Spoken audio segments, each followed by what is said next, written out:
Welcome to the Renaissance Afterlife Show. Today's special guest is Giralmo Savonarola. We are so glad to have you with us today. Tell us about yourself before you died. Oh, I'm so glad to be here. I was a Dominican friar who preached in Florence. I've heard you were close to the Medici family, the ruling family in Italy. Tell us about your relationship. Oh yeah, we're acquainted. The Medici family was corrupt and taking all of our tax money that we could have used to help the poor. I rejected his rule. What made you become a Dominican? I was appalled by the corruption going on in the world around me, so I meditated and prayed in solitude, and I felt called to become a Dominican. Why did you begin your preaching, and how did you end up in Florence? I worked in Florence as a teacher until I was sent to preach around different cities in Italy. A few years later, Lorenzo Medici asked me to come back to Florence. Not long after, I began preaching against the corruption and the leaders abusing their authority. So just word on the street, I heard that you were asked to abolish Lorenzo Medici's sins, right? But he refused to restore the Republicans' rights of Florence, so you didn't abolish his sin. Yep. If Medici was not willing to free the people of Florence, then why should I have freed his sins, huh? True, interesting thought.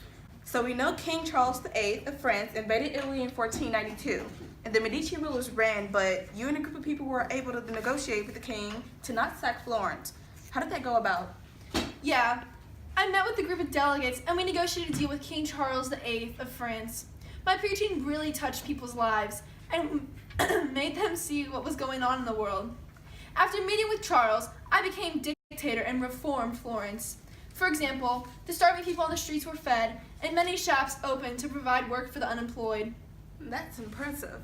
So you saved Florence's culture, art, magnificent buildings from getting destroyed. Tell us about the bonfire of vanities. Yes. For everyone to become closer to God, I ordered the people to take all of their material belongings, like fancy jewelry, clothing, books, makeup, and throw them into a pile in the Piazza della Signoria Square. Then we burned and torched all of the belongings at the bonfire of vanities. Now there were no more distractions and people could focus solely on God and their faith. Anyone caught with nice things were fined or killed.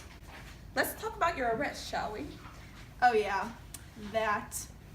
When the church turned against me, Pope Alexander the Sixth excommunicated me once I started preaching about the corruptness of the church, and when the people burned all their material belongings. Apparently that wasn't a fan, the Pope. Then he excommunicated the city of Florence and ordered me to be arrested and executed. Wow, were all of your followers mad? My once beloved followers turned on me, and I was charged for heresy, false prophecy, and more. Then I was tortured until I confessed to my actions. I was burned at stake at the Piazza della Signoria Square with 2 others. Wow, that is just brutal. Yeah, it was really painful, but I kept with God my entire way. And I don't hold any grudges now, though, that I'm in the afterlife. Even though Catholics didn't appreciate my ideas, German, Swiss, and French reformers read my work and was inspired by it to reform the church.